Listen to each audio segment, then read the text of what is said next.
nothing is worth compromising your peace. You know that your magic conch is not worth being opened for everybody. Sex is an extremely powerful energy exchange. If you're having sex with the wrong person, especially the wrong man, all of his nastiness gets transferred over to you. And don't think you're just gonna come here, stick it in, and then get out of here. None of those things that really developed you as a strong, confident woman are ever worth sacrificing or ever worth compromising for some dick. For 3 whole years, I didn't touch, I didn't kiss, I didn't even hold hands, I didn't text anybody, let alone even see a naked body, literally, unless I was at the pool or at the beach. And those 3 years literally changed the entire trajectory of my dating life. And I'm incredibly grateful for those 3 years. What even sparked me to think about this topic is I saw a video on TikTok talking about limerence and trauma bonds, and I'll actually just insert it here so you can watch it. If you grew up without enough love, you get very, very good at imagining love where there is no love. So limerence, mostly it happens to traumatized people. It's like a trauma bond with the ghost. And the addictive substance there is hope that they will come back. If you can say the right thing or be nice enough or pretty enough, they will realize that you're the one. So it's an addiction level obsession. The thing is, I was watching that video and I thought to myself, for the first time in my life, I don't relate to this anymore. And I was like, am I healed?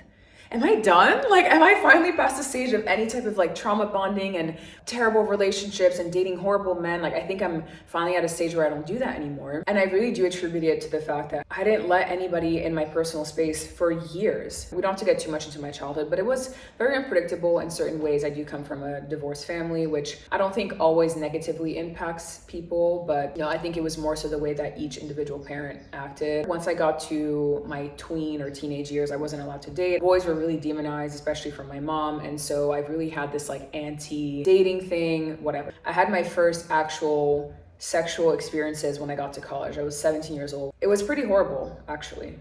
It was pretty bad. And I realized, unfortunately, like I had pick-me tendencies as a 17-year-old, which I'm saying unfortunately because there are some 17-year-olds who don't go through all that trauma, but I did. That kind of kickstarted a really, really bad pattern of dating toxic people because I was unhealed myself. So I had 2 long-term relationships in college, both of which were significantly traumatic. First one was a compulsive cheater, compulsive liar. He loved humiliating me, the whole thing. But again, because I was unhealed, I accepted that behavior for like 2 years on and off. Didn't give myself enough time to heal between that first relationship and the second one. And he wasn't as bad as the first, but he also had his own issues that, again, I was okay with tolerating because I had no sense of like self-confidence, really, self-esteem and self-love. And I was very unhealed. So all of that trauma, I felt like I had the capacity to contain it and to support it.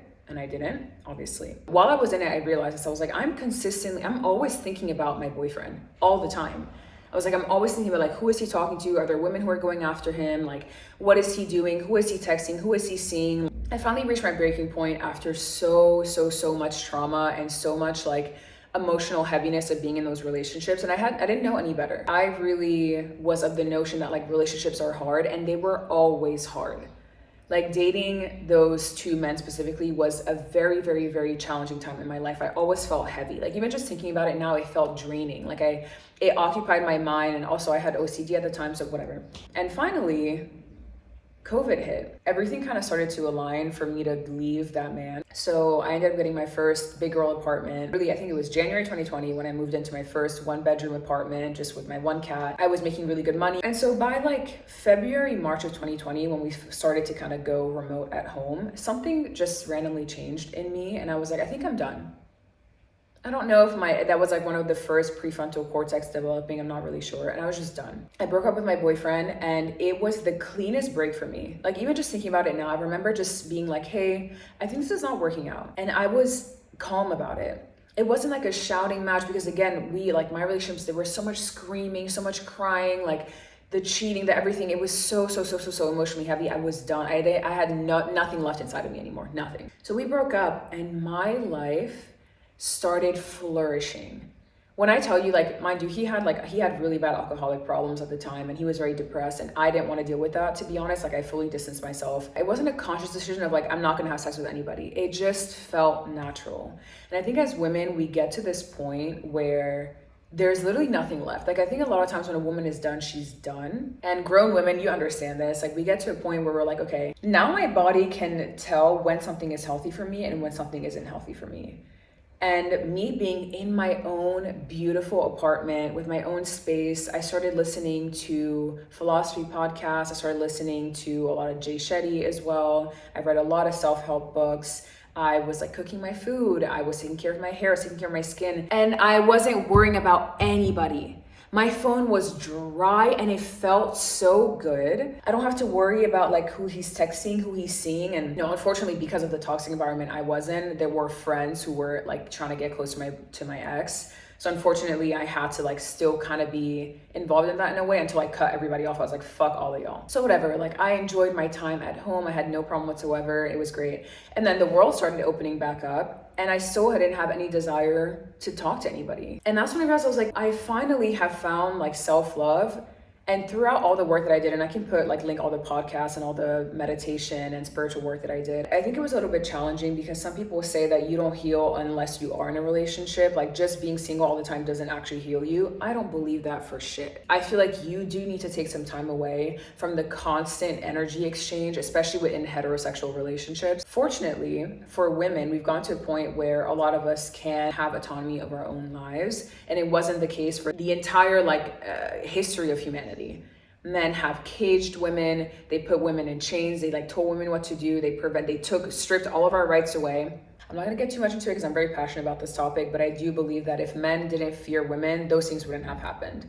They specifically made women like subordinates because they knew the power that a woman holds. Like we're the life bearers, okay? Like we literally bring life and we're so intelligent and we're so nurturing and we can always switch between the protective instinct of, motherhood and then being very, very delicate and then being a CEO. Like we can do it all.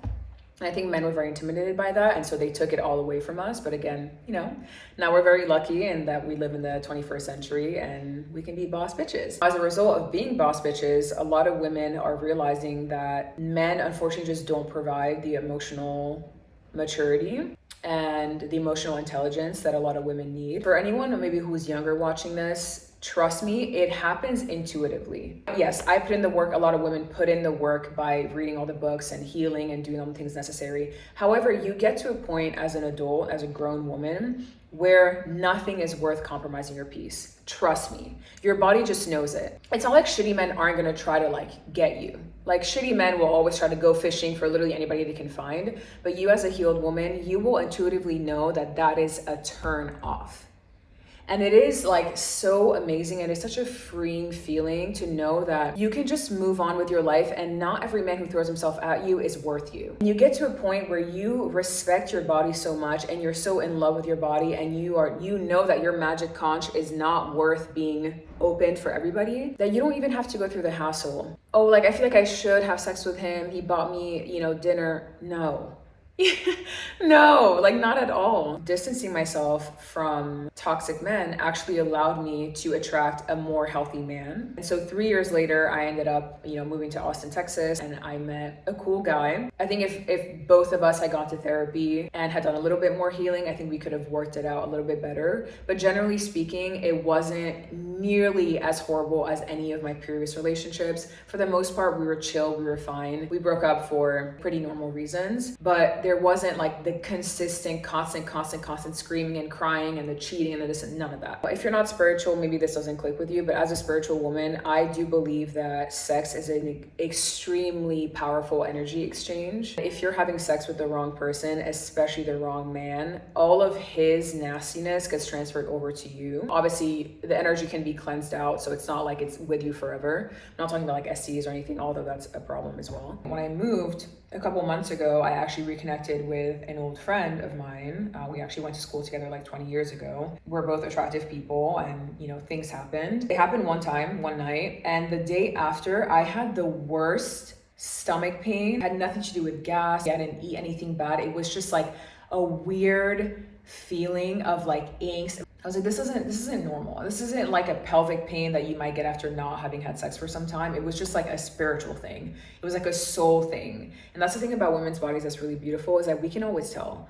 Our body will literally reject things that are not good for us. We're gonna gain weight, have a lot of acne, our hair will fall out. Our body will always tell us when there's something that it doesn't want. It was always the case with my previous exes as well. My second boyfriend, it was really, really, really hard to have sex with him. Like I had really, really bad sex pain, but it wasn't the case with my most recent boyfriend, who was way healthier. He was like into spirituality and meditation and all that. Your body's your best friend. Like your body is your best friend. Your vessel is your best friend. And if you just sink into it and you respect it and you do the things that are necessary for your nervous system to be equilibrated, I can't say that word, equilibrium,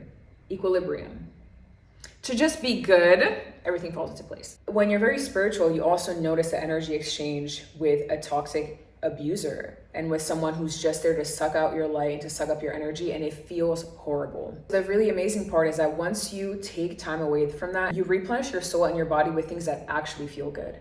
Female friendships, your own hobbies, your own passion, your own career, you know, furry pets, your dogs, your cats, activities, traveling, and all those things bring you so much fulfillment that even texting a man in your phone just feels like a turn off. You're like, you're bothering me and you're wasting my time.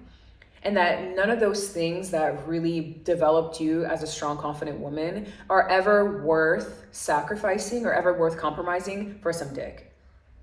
They're never worth it. And you just, again, you feel this intuitively, you feel this naturally. I mean, a little bit TMI, but I'm someone who, I'm very particular about how my body gets touched. And I'm not the one to just like let a man come over, he gets his orgasm and then leaves. I absolutely not. I don't know who the hell you think you are that you're gonna come to me, use my body, get off from it, and then you head out. I don't think so. Not that I want you to stay. If we're gonna be exchanging, it's gonna be an equal exchange. If you catch my drift. I've always been that way. I've always been very selfish, I guess, even though it's not fucking selfish. I'm just an egalitarian, and I'm like, if you're gonna get something really good out of it, so am I. And don't think you're just gonna come here, stick it in, and then get out of here. I just don't do that. That's also helped with being celibate. It's the fact that a lot of men, unfortunately, don't care to like make you feel pleasure. And like a lot of men don't care if you're having fun or not. And I'm like, well, that's too bad because I care. So just a quick little side note, I also get kind of like repulsed by shitty men, to be honest. I really do find them repulsive. I find them extremely unattractive. If you're just like the typical horny dude who's just like, you know, a porn addict, or you're just like, you're always thinking about sex and you just see women as sex, you're such a turnoff to me. And the idea of like a man's like secretions anywhere near me, like the smell of it is so disgusting to me, especially if you're just a shitty person. And if you're wondering like, oh, would you ever get horny stuff? Yeah, but I take care of myself. I know how to take care of myself, okay? I would rather take care of myself and do exactly what I like rather than having like a man's secretions anywhere near me, unless it's someone that like I actually deem is worthy of my magic conch, which I think 99.5% of men are not. That's just how I feel. I do want to say this. I think that if a man, and I'm again talking for heterosexual relationships, but just in general, I think if a partner comes along and they've done enough healing and they actually, especially for men, if a man comes in and recognizes, first of all, women as people, which a lot of men don't do, they're aware enough to have done the emotional work, and they're a man who can provide, they do the things they say they're going to do, they're actually there to improve your life, then I think you should welcome that into your life. And I think any type of help or any type of support is always beautiful. And I do believe in love, and I believe love is real. And I think when you find that person, it's a gift and it's beautiful. But until you find that, it's not worth compromising any of your peace. It's not worth it at all. And the really amazing part, as I wrap up, is the fact that you can also just let things be. I think one of the things that a lot of women struggle with is the fact that we always want to make something like out of nothing. You know, maybe you see like a guy at a bar and you guys kind of start texting and you immediately start picturing like fake scenarios and like you're imagining your life together and your pets and your wedding. And no, when you heal enough, because you've distanced yourself from the constant validation and the constant like sexual exchange from a person, you recognize that some things can just be a fling. Some things could just be a one-off thing, and it doesn't have to be bigger than that. And you can just move on. You don't catch feelings at the first man that texts you. You're extremely selective naturally. You don't feel bad when you don't text back. You don't feel bad when the connection isn't there and you cut it off and you move on. And it is such a freeing feeling, knowing that like you can just kind of chat with people, go on dates, and if it doesn't work out, you move on. You get to experience people without placing too much emphasis on where it's gonna go, if that makes sense. For people who've always been like healthy, I guess this might seem like normal for you, but for those of us who've been through a lot of trauma and who have had very toxic attachments to anyone who showed us some romantic interest or some sort of validation, this is huge, okay? I definitely recommend every single woman to at least just take some time to yourself. It doesn't have to be 3 years like me. Now I'm celibate again. And I think this would be helpful, especially for lover girls, because I think lover girls, I wouldn't consider myself a lover girl per se. I do appreciate romance and I do appreciate, you know, having romance in your life. But for the girls who really, really like marriage is your end all be all and you want a family and you want children, but you do unfortunately have a lot of that trauma, a lot of that baggage, I would recommend taking a little bit of a break. Take the time to just do inner work without worrying about if someone is going to text you, and watch how you come out way healthier. So yeah, it's not a punishment. It's literally just, it's self-care. It's just self-care. You don't have to punish yourself. You never have to punish your body. It's literally just self-care.